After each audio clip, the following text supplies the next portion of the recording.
The Cask of Amontillado by Edgar Allan Poe. Presented by Elon Musk Audiobooks. The 1,000 injuries of Fortunato I had borne as I best could, but when he ventured upon insult, I vowed revenge. You, who so well know the nature of my soul, will not suppose, however, that I gave utterance to a threat. At length I would be avenged. This was a point definitively settled, but the very definitiveness with which it was resolved precluded the idea of risk. I must not only punish, but punish with impunity. A wrong is unredressed when retribution overtakes its redresser. It is equally unredressed when the avenger fails to make himself felt as such to him who has done the wrong. It must be understood that neither by word nor deed had I given Fortunato cause to doubt my goodwill. I continued, as was my wont, to smile in his face, and he did not perceive that my smile now was at the thought of his immolation. He had a weak point, this Fortunato, although in other regards he was a man to be respected and even feared. He prided himself on his connoisseurship in wine. Few Italians have the true virtuoso spirit. For the most part their enthusiasm is adopted to suit the time and opportunity, to practice imposture upon the British and Austrian millionaires. In painting and gem-merry, Fortunato, like his countrymen, was a quack, but in the matter of old wines, he was sincere. In this respect I did not differ from him materially. I was skillful in the Italian vintages myself, and bought largely whenever I could. It was about dusk, one evening during the supreme madness of the carnival season, that I encountered my friend. He accosted me with excessive warmth, for he had been drinking much. The man wore motley. He had on a tight-fitting party-striped dress, and his head was surmounted by the conical cap and bells. I was so pleased to see him, that I thought I should never have done wringing his hand. I said to him, "My dear Fortunato, you are luckily met. How remarkably well you are looking today! But I have received a pipe of what passes for Amontillado, and I have my doubts." "How?" said he. "Amontillado? A pipe? Impossible! And in the middle of the carnival!" "I have my doubts," I replied, "and I was silly enough to pay the full Amontillado price, without consulting you in the matter. You were not to be found, and I was fearful of losing a bargain. Amontillado. I have my doubts. Amontillado. And I must satisfy them. Amontillado. As you are engaged, I am on my way to Lucchesi. If anyone has a critical turn, it is he. He will tell me, Lucchesi cannot tell Amontillado from sherry. And yet some fools will have it that his taste is a match for your own. Come, let us go. Whither? To your vaults. My friend, no, I will not impose upon your good nature. I perceive you have an engagement. Lucchesi, I have no engagement, come. My friend, no. It is not the engagement, but the severe cold with which I perceive you are afflicted. The vaults are insufferably damp. They are encrusted with nitre. Let us go, nevertheless. The cold is merely nothing. Amontillado! You have been imposed upon. And as for Lucchesi, he cannot distinguish sherry from Amontillado. Thus speaking, Fortunato possessed himself of my arm. Putting on a mask of black silk, and drawing a roquelaire closely about my person, I suffered him to hurry me to my palazzo. There were no attendants at home. They had absconded to make merry in honor of the time. I had told them that I should not return until the morning, and had given them explicit orders not to stir from the house. These orders were sufficient, I well knew, to ensure their immediate disappearance, one and all, as soon as my back was turned. I took from their sconces 2 flambeaux, and giving one to Fortunato, bowed him through several suites of rooms to the archway that led into the vaults. I passed down a long and winding staircase, requesting him to be cautious as he followed. We came at length to the foot of the descent, and stood together on the damp ground of the catacombs of the Montresors. The gait of my friend was unsteady, and the bells upon his cap jingled as he strode. "The pipe," said he. "It is farther on," said I. "But observe the white webwork which gleams from these cavern walls." He turned towards me and looked into my eyes with two filmy orbs that distilled the rheum of intoxication. "Neither?" he asked at length. "Neither," I replied. "How long have you had that cough?"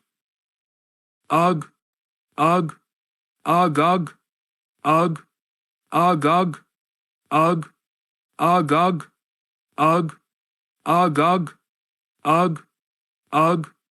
My poor friend found it impossible to reply for many minutes. "It is nothing," he said at last. "Come," I said with decision. "We will go back. Your health is precious. You are rich, respected, admired, beloved. You are happy as once I was. You are a man to be missed. For me it is no matter. We will go back. You will be ill, and I cannot be responsible. Besides, there is Lucchesi enough," he said. "The cough is a mere nothing. It will not kill me. I shall not die of a cough." "True, true," I replied. "And indeed, I had no intention of alarming you unnecessarily, but you should use all proper caution. A draught of this Medoc will defend us from the damps." Here I knocked off the neck of a bottle which I drew from a long row of its fellows that lay upon the mold. "Drink," I said, presenting him the wine. He raised it to his lips with a leer. He paused and nodded to me familiarly, while his bells jingled. "I drink," he said, "to the buried that repose around us." "And I to your long life." He again took my arm, and we proceeded. "These vaults," he said, "are extensive." "The Montresors," I replied, "were a great and numerous family." "I forget your arms." "A huge human foot d'or in a field azure. The foot crushes a serpent rampant whose fangs are embedded in the heel." "And the motto?" "Nemo me impune laces sit." "Good," he said. The wine sparkled in his eyes and the bells jingled. My own fancy grew warm with the Medoc. We had passed through walls of piled bones, with casks and puncheons intermingling, into the inmost recesses of the catacombs. I paused again, and this time I made bold to seize Fortunato by an arm above the elbow. "The niter," I said. "See, it increases. It hangs like moss upon the vaults. We are below the river's bed. The drops of moisture trickle among the bones. Come, we will go back ere it is too late. Your cough, it is nothing," he said. "Let us go on. But first, another draught of the Medoc." I broke and reached him a flagon of de Grave. He emptied it at a breath. His eyes flashed with a fierce light. He laughed and threw the bottle upwards with a gesticulation I did not understand. I looked at him in surprise. He repeated the movement, a grotesque one. "You do not comprehend?" he said. "Not I replied. "Then you are not of the Brotherhood." "How?" "You are not of the Masons." "Yes, yes," I said. "Yes, yes." "You? Impossible! A Mason?" "A Mason," I replied. "A sign," he said. "It is this," I answered, producing a trowel from beneath the folds of my roquelaire. "You jest," he exclaimed, recoiling a few paces. "But let us proceed to the Amontillado." "Be it so," I said, replacing the tool beneath the cloak, and again offering him my arm. He leaned upon it heavily. We continued our route in search of the Amontillado. We passed through a range of low arches, descended, passed on, and descending again, arrived at a deep crypt, in which the foulness of the air caused our flambeaux rather to glow than flame. At the most remote end of the crypt there appeared another less spacious. Its walls had been lined with human remains, piled to the vault overhead, in the fashion of the great catacombs of Paris. 3 sides of this interior crypt were still ornamented in this manner. From the fourth the bones had been thrown down, and lay promiscuously upon the earth, forming at one point a mound of some size. Within the wall thus exposed by the displacing of the bones, we perceived a still interior recess, in depth about 4 feet, in width 3, in height 6 or 7. It seemed to have been constructed for no especial use in itself, but formed merely the interval between two of the colossal supports of the roof of the catacombs, and was backed by one of their circumscribing walls of solid granite. It was in vain that Fortunato, uplifting his dull torch, endeavored to pry into the depths of the recess. Its termination the feeble light did not enable us to see. "Proceed," I said. "Herein is the Amontillado. As for Lucchesi, he is an ignoramus," interrupted my friend, as he stepped unsteadily forward, while I followed immediately at his heels. In an instant he had reached the extremity of the niche, and finding his progress arrested by the rock, stood stupidly bewildered. A moment more and I had fettered him to the granite. In its surface were two iron staples, distant from each other about 2 feet, horizontally. From one of these depended a short chain, from the other a padlock. Throwing the links about his waist, it was but the work of a few seconds to secure it. He was too much astounded to resist. Withdrawing the key, I stepped back from the recess. "Pass your hand," I said, "over the wall. You cannot help feeling the niter. Indeed, it is very damp. Once more let me implore you to return." "No? Then I must positively leave you. But I must first render you all the little attentions in my power." "The Amontillado!" ejaculated my friend, not yet recovered from his astonishment. "True," I replied. "The Amontillado." As I said these words, I busied myself among the pile of bones of which I have before spoken. Throwing them aside, I soon uncovered a quantity of building stone and mortar.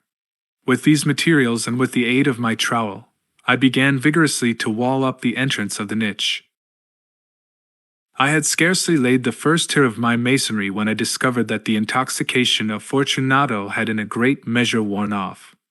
The earliest indication I had of this was a low moaning cry from the depth of the recess. It was not the cry of a drunken man. There was then a long and obstinate silence. I laid the second tier, and the third, and the fourth, and then I heard the furious vibrations of the chain. The noise lasted for several minutes, during which, that I might hearken to it with the more satisfaction, I ceased my labors and sat down upon the bones. When at last the clanking subsided, I resumed the trowel, and finished without interruption the 5th, the 6th, and the 7th tier. The wall was now nearly upon a level with my breast. I again paused, and holding the flambeaux over the mason-work, threw a few feeble rays upon the figure within. A succession of loud and shrill screams, bursting suddenly from the throat of the chained form, seemed to thrust me violently back.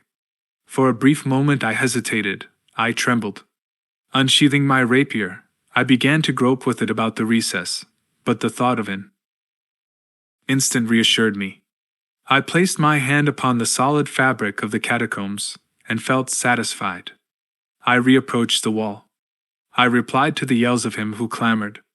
I re-echoed, I aided, I surpassed them in volume and in strength. I did this, and the clamor grew still. It was now midnight, and my task was drawing to a close. I had completed the 8th, the 9th, and the 10th tier. I had finished a portion of the last and the 11th. There remained but a single stone to be fitted and plastered in. I struggled with its weight. I placed it partially in its destined position. But now there came from out the niche a low laugh that erected the hairs upon my head. It was succeeded by a sad voice, which I had difficulty in recognizing as that of the noble Fortunato. The voice said, "Ha! Ha! Ha! He, a very good joke indeed, an excellent jest. We will have many a rich laugh about it at the palazzo. He, over our wine, he, the Amontillado," I said. He, yes, the Amontillado. But is it not getting late? Will not they be awaiting us at the palazzo, the Lady Fortunato and the rest? Let us be gone. Yes, I said, let us be gone. For the love of God, Montresor.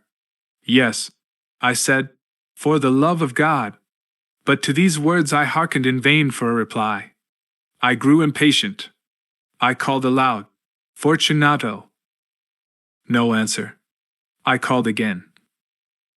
Fortunato! No answer still.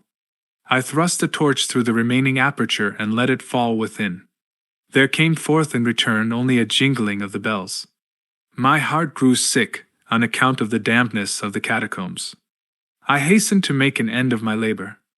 I forced the last stone into its position. I plastered it up. Against the new masonry I re-erected the old rampart of bones. For the half of a century no mortal has disturbed them. In pace requiescat. The end. If you like my work, please like and subscribe.